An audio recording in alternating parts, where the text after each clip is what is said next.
অনেক বড় good news champions ট্রফির আগে Mohammad Shami fully fit champions ট্রফির জন্য এবং জসপ্রীত বুমরা ডাউটফুল। রোহিত শর্মার যে কেরিয়ার এখন চ্যাম্পিয়ন্স ট্রফিতে আছে, চ্যাম্পিয়ন্স ট্রফি যদি রোহিত শর্মা না জেতাতে পারে তার ক্যাপ্টেন্সিও যাবে।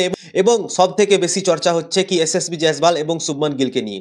জসপ্রীত বুমরা নতুন আপডেট এসছে এবং জসপ্রীত বুমরা এনসিএ যাচ্ছে এবং সেই এনসিএতে তিনি রিপোর্ট করবেন এবং তার যে সমস্যার কথা বলবেন এবং এনসিএ সেটা দেখবে এবং দেখার পর ক্লিয়ারেশন দেবে কি সে চ্যাম্পিয়ন্স ট্রফির জন্য ফিট হবে কি হবেন না।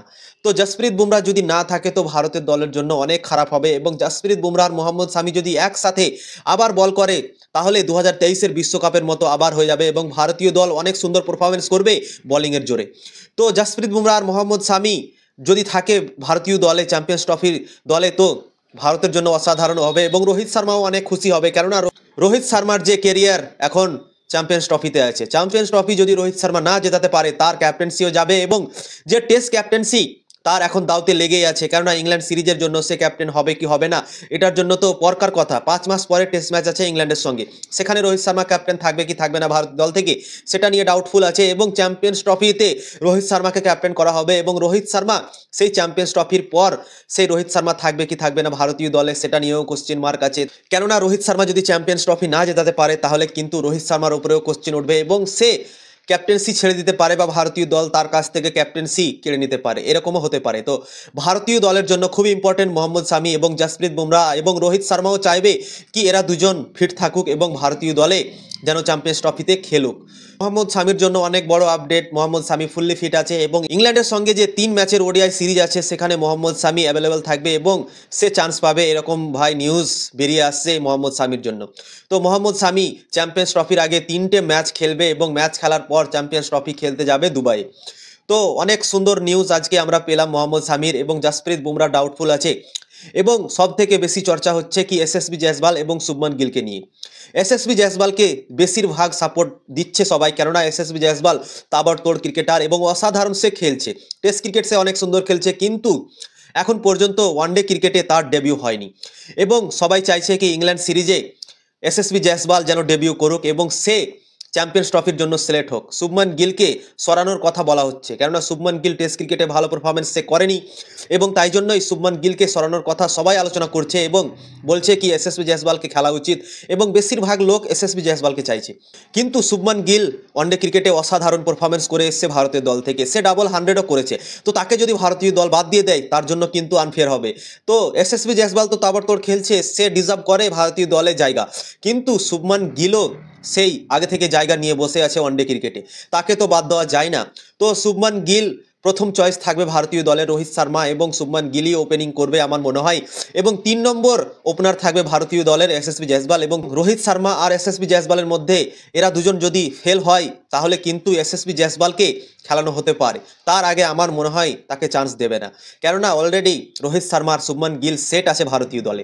এরা দুজন সেট থাকা সত্ত্বেও যদি এসএসবি জয়সওয়ালকে চান্স দেয় শুভমান গিলের জায়গাতে তাহলে কিন্তু শুভমান গিলের সঙ্গে আনফেয়ার করা হবে এবং শুভমান গিল এত সুন্দর পারফরমেন্স করার পরেও ওয়ানডে ক্রিকেট থেকে যদি বাদ দেয় তাকে তাহলে কিন্তু অনেক প্রশ্ন উঠবে। তাই জন্যই আমার মনে হয় অনেক সময় আছে এসএসবি জয়সওয়ালের কাছে, তো সে অবশ্যই ইন্ডিয়া দলে ফিট হয়ে যাবে কিছুদিনের মধ্যে বা 1 বছর পরে বা 1.5 বছর মধ্যে বা খুব শীঘ্রই সে খেলতে লাগবে রেগুলারই ইন্ডিয়ান টিম থেকে ওয়ানডে ক্রিকেট। কিন্তু আমার মনে হয় এখন যে চ্যাম্পিয়ন্স ট্রফি আসছে সেখানে শুভমান গিলের যে অপরচুনিটিটা বেশি থাকবে জয়সওয়ালের থেকে, কেননা এখন পর্যন্ত জয়সওয়াল ওয়ানডে ক্রিকেটে ডেবিউ করেনি এবং শুভমান গিল লাগাতার ভালো ক্রিকেট খেলে আসছে ভারতীয় দল থেকে ওয়ানডে ক্রিকেটে। তো আমার মনে হয় রোহিত শর্মা যতদিন আছে এসএসবি জয়সওয়াল খুব একটা ভালো করে চান্স পাবে না ভারতীয় দলে। শুভমান গিল তো রেগুলারই খেলবে ভারতীয় দল থেকে ওয়ানডে ক্রিকেটে, সে অসাধারণ পারফরমেন্স করে আসছে এবং তার সেঞ্চুরিও আছে অনেক, তো তাকে তো বাদ দেওয়া যায় না ওপেনিং থেকে। এবং রোহিত শর্মার যদি চ্যাম্পিয়ন্স ট্রফি ভালো না যায় এবং রোহিত শর্মা যদি ওয়ানডে ক্রিকেট থেকে অবসর নেয় তারপরই এসএসবি জয়সওয়ালের অপরচুনিটি হবে ওয়ানডে ক্রিকেটে ভারতীয় দল থেকে। তো ভারতীয় দলে এসএসবি জয়সওয়াল যদি রেগুলারই জায়গা বানায় তাহলে রোহিত শর্মা যাওয়ার পর, তার আগে আমার মনে হয় না কি এসএসবি জয়সওয়াল রেগুলারই খেলতে পারবে ওয়ানডে ক্রিকেটে ভারতীয় দল থেকে। তো এইগুলো আপডেট ছিল এবং এসএসবি জয়সওয়ালকে অনেক সাপোর্ট করা হচ্ছে এবং সবাই বলছে কি এসএসবি জয়সওয়াল তাবড়তোড় ক্রিকেট খেলে, তাই জন্যই এসএসবি জয়সওয়ালই হওয়া উচিত চ্যাম্পিয়ন্স ট্রফিতে ভারতীয় ওপেনার হিসেবে। লেফট রাইট কম্বিনেশনও থাকবে এবং রোহিত শর্মা রাইট এবং এসএসবি জয়সওয়াল লেফট, তো এদের দুজনের যদি কম্বিনেশন থাকে তো ভারতের জন্যও ভালো হবে। এবং শুভমান গিল আর রোহিত শর্মা ওপেন করছে, তো তারা দুজন রাইট হ্যান্ডার ব্যাটসম্যান, তো এরা একই রকম ব্যাটসম্যান হয়ে যাচ্ছে, তো এটা নিয়েও সব কোশ্চেন করছে।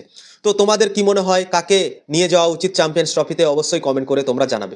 এবং তোমাদেরকেও এটাও বলে দিই কি চ্যাম্পিয়ন্স ট্রফির আগে যে ইংল্যান্ডের বিপক্ষে 3টে সিরিজ হবে, সেখানে কিন্তু এসএসবি জয়সওয়ালকে অপরচুনিটি দেওয়া হবে এবং দেখবে ভারতীয় ম্যানেজমেন্ট কি সে কীরকম খেলছে ওয়ানডে ক্রিকেটে, এবং তোমরা দেখবে কি সেখানে ডেবিউ করবে এসএসবি জয়সওয়াল ইংল্যান্ডের বিপক্ষে এবং তাকে চেক করা হবে কি সে কেমন খেলছে। তো চ্যাম্পিয়ন্স ট্রফির টিম এবং ইংল্যান্ডের সঙ্গে যে সিরিজটা শুরু হবে সেই টিমটা ঘোষণা হবে প্রায় 11 তারিখ এবং 12 তারিখ, এই দুটো দিনের মধ্যেই সব টিম চলে আসবে। ইংল্যান্ডের বিপক্ষে যে টিমটা খেলবে চ্যাম্পিয়ন্স ট্রফিতেও সেই টিমটাই খেলবে। তো 12 তারিখে নজর রাখবে সবাই, সেদিন টিম আসবে কিন্তু ভারতীয় দলের। তো ভিডিওটা এই পর্যন্তই, ভালো থাকবে, সুস্থ থাকবে, এবং ভিডিওটা ভালো লাগলে অবশ্যই চ্যানেলকে সাবস্ক্রাইব করবে, লাইক করবে, শেয়ার করবে, এবং এরকম ভিডিও আমি দিতে থাকি তো অবশ্যই সাবস্ক্রাইবটা করে রাখবে।